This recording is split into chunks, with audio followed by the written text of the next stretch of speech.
What's up, y'all? Today we're talking cohort analysis for your e-commerce company. Let's dive in.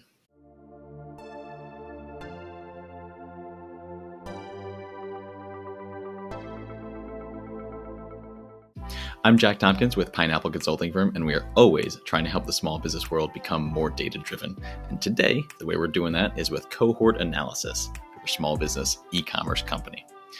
So, knowing your customers better, always a good thing, right? Knowing your customers better so that they spend more with you, even better. It's a win-win. It's not in a sleazy used car salesman sort of way. It's just giving them what they want when they want it. They buy more from you. They're happy with their purchase. Win-win. So one of the ways to do that is with cohort analysis. So what the heck is that, right? So a cohort is just a group of customers, and we group them together by something fixed. So like their first purchase month, the first thing that they bought, things like that, certain demographics about them, right? Something that's fixed about them that we can group customers together and see the classic. You might also like when you see that online when you're shopping. That is an example of cohort analysis because that type of people, type of shopper that buys that thing might also buy something complementary to it, right? So that is a cohort. And then how do we analyze them? Well, the analysis is just how do they perform over time, right? There's a bunch of different cuts of that, but here's some examples of specific cohorts that you might want to analyze. If you're selling anything in the fitness or exercise world, January is probably going to be a big month, right? Maybe Black Friday is a big month too. People preparing for the new year. A lot of people might give up in February though, right? Classic New Year's resolution. So maybe you want to sell them a stick with it package in February or something like that. If you're doing a free trial for food or pet supplies or anything like that, how many people actually purchase the full price, right? The people that buy in January or June or anything, do they act any different? Does the type of food that they're buying matter? And then do they buy something else, right? So those are different cohorts. We start with the fixed thing, first thing they bought, first month they bought, for example, and then we analyze what did they do after that. And if we group those customers together, we can get some really good insights into how our customer base is performing, and therefore, of course, back to the original goal, sell them more of the stuff that they want and they spend more with us. Okay, so let's do a quick dashboard just so you can see a little bit of this visually. All right, so here is our Google Looker Studio dashboard. Per usual, we love Google Looker Studio. It's totally free to use as long as you can get the data in here. A lot of good ways to do that. This is with Shopify data. You could do this with BigCommerce, Amazon, a lot of different ones, but that's sort of the engine that's running this fake data that we've got here. And I'm just going to get into presentation mode real quick. Perfect. So let's say that this is a company that is offering different food products. Let's say healthy food products, right? And they're offering a free trial. So you can see here, we've got 4 options that are all in here. And then what we want them to do is purchase the free trial and then continue purchasing after that, right? So if we look at the top here, we see some overall metrics. So it looks like about 20,000, 21,000 people have purchased the free trial, and we still got 6,500 active people. So 31% have retained, which is probably pretty good because that's potentially 31% people that we wouldn't have got if we didn't offer a free trial. But that could be verified with more analysis. Our goal here is to see who's performing best and which products are performing best. So the who part is we're going to group them into months.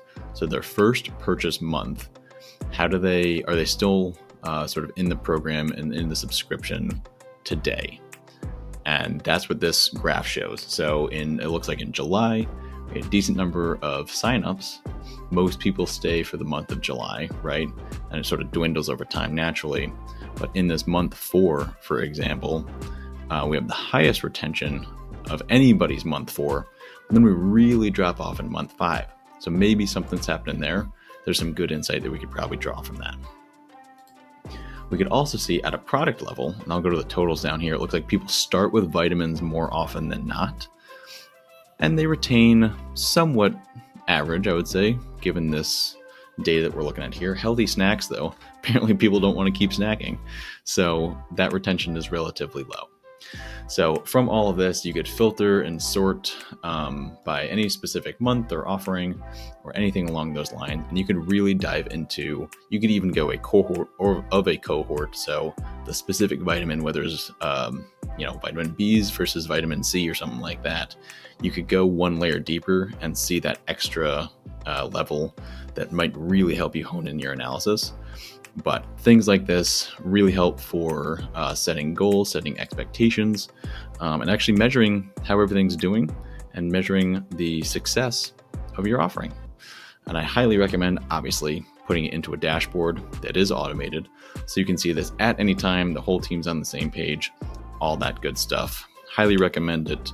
Again, Google Looker Studio, pretty easy to use and totally free to use as long as you can get the data in there as well. What's up, y'all? Sorry for the interruption. If you're a fan of this, I'm sure you are a fan of dashboards as well. We got a new one for you. QuickBooks Online. Everybody uses it, but the reporting isn't great. It's no secret. So we made a product that automatically syncs up with it. Looks a little bit like that, okay? And it is your metrics in your brand colors, the way you want it, updated automatically. Click the link, mention the code YouTube50 for 50% off your onboarding. Now, back to the video.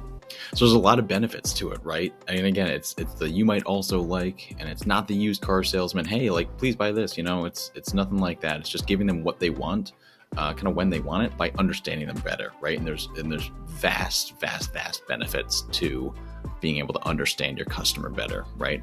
Numbers wise, higher retention rate.